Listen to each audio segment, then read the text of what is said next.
Spider-Man, Spider-Man, Spider-Man, oh Spider-Man. Spider-Man can do anything the Spider can. Wow. That's basically my version of the Spider-Man theme. Welcome, guys. And you know what?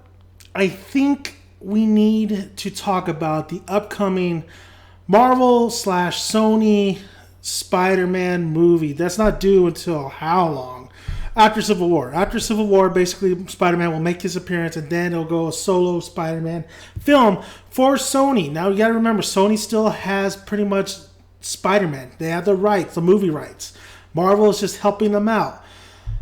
I got to say, what will this film... I mean, the lead actor is Asa Butterfield. Asa Butterfield most likely will take on the role for Spider-Man. What we know about Spider-Man is basically, for this upcoming new reboot movie, is he'll be high school once again, but this time we'll actually have a kid who is playing Spider-Man who's actually in that age range. Like Andrew Garfield's like 28, 26, 27, around that area, or late 20s, and he was playing Spider-Man.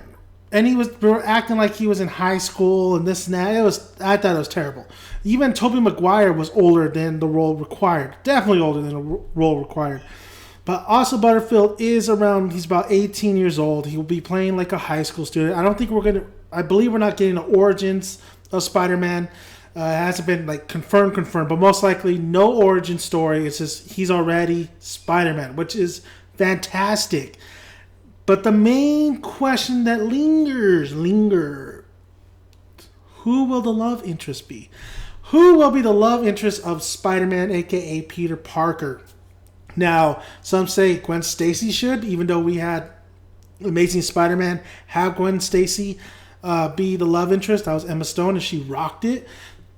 We also have Raimi's Spider-Man, which had Kristen Dunst as Mary Jane Watson. And I didn't really hate it, but I disliked the casting of Kristen Dunst as Mary Jane Watson. I thought it did not fit at all. So where do we go from here? It's a reboot. Should we just get a whole new love interest in general? I mean, there's Felicia, there's Black Cat. There's a lot of interest in Peter Parker's life. You could even bring some of the women in Marvel in here to maybe have a relationship with Peter Parker. But you know what? This is my opinion, or this is basically what I'm thinking of what should happen for the upcoming Spider-Man movie, or what kind of villain, this and that. But mostly the love interest. And you know what? Speak your mind, guys. Speak your mind. Comment below. Let me know what you think, who you think should be the love interest, or where you think the story should go. All right, here we go. I honestly think they should have both. They should have Gwen Stacy and they should have Mary Jane Watson. I want to say Mary J. Blige. Mary Jane Watson in the same high school. You know, they're both alive. If you guys know in the comics, when Peter Parker was growing up, they were both alive. Mary Jane and Gwen Stacy were actually best friends. You know, they just had different kind of personalities there. So Peter really fell in love with Gwen, and then Mary Jane was the one that picked up the pieces and to help him get through the death of Gwen. There's no spoilers. Everybody should know that by now, that Gwen gets killed by the Green Goblin. So I think in this, there's a lot of comments these days. There's a lot, like the animated TV show. They have both of them alive, Gwen Stacy and Mary Jane. Well, Jane Watson was never dead to begin with, but they have Gwen alive and mingling in school with Mary Jane and Peter Parker. So I think that's exactly what the love interest should be. Is we should have both girls still in high school with Peter Parker. And the way the studios, who's going to be the first one up? I mean, if you're going to go, go the route of the comics, then go Gwen Stacy. Gwen Stacy was, even I got to admit, Gwen Stacy was Peter Parker's love of his life, and then it became Mary Jane. Mary Jane became the love of his life after the fact that Gwen died. So I think if they want to go comic-wise, they should go Gwen Stacy and then move on to Mary Jane. I think both of them would be a great fit. I think both of them need to be alive in this reboot Spider-Man. And the fans would want to see that's an interesting love triangle, because we all know the history, the history, the reboots, and why not bring them both back? But if they want to bring another love interest like Black Cat, I'm all for it, because I love Black Cat as well. And that would definitely be just bring some uniqueness and some new spin, so to speak, to the web of the reboot Spider-Man. Now, villain-wise, who should be the villain? I love Venom. I think Venom is a badass villain. I think Raimi fucked him all up, even though Raimi did not want Venom to be the villain of Spider-Man 3.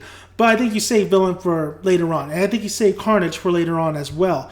Who could be the biggest villain to date, or who could be a villain that we haven't seen before that will intimidate, that will take on the Spider and really just shake him to the core? And I think that's Kraven. I think Kraven the Hunter will totally just kick Peter Parker's ass and make him grow stronger. Now, if you know Kraven is from...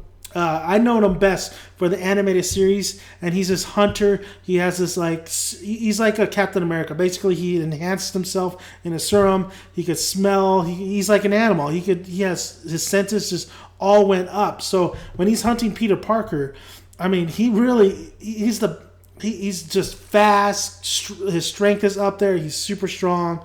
Like I said, his smell is just, he can smell anybody a scent from miles away. This guy is a beast. This guy will, and there's storylines with Kraven and Spider-Man, especially in the animated series. When I was watching as a kid, that Kraven really kicked Spider-Man's ass. He really kicked Peter Parker's ass, and I think he will be best fit for the next villain of this reboot. But who knows? Who knows where it's going to go? I think I'm getting sick and tired of the Green Goblin. Hell, if you want to, let's go the Hobgoblin. The Hobgoblin would be pretty awesome to see if you don't want to go Green Goblin wise. But I think Kraven's the way to go, and I think love interest, it should be Gwen Stacy and Mary Jane. That's what I think the reboot should focus on, but most likely they're not going to go that way. They're going to go a different way, or they're just going to keep with the same formula, but make it better than the other last two reboots, or Raimi and Garfield's Amazing Spider-Man. They want to make it way better than those, but they might keep the same formula. That's it, guys. Let me know your guys' thoughts. What do you guys think? Tell me your villain. Tell me who do you think should be the love interest. That's basically what this video is about. I just want to hear your guys' thoughts on what should happen in the Spider-Man reboot. Who should be in it? Who should be out of it? Who should be the big bad villain? Let me know. And okay, I'm just assuming that Asa Butterfield it's most likely going to be Spider-Man. I just picture him on my head already. So let me know. You guys can let me know what Spider-Man you wanted it to be, or want it to be for this reboot Spider-Man movie that Marvel and Sony are collabing on. So thank you guys for listening, and subscribe, like, more videos on the way. Thank you. I'm out.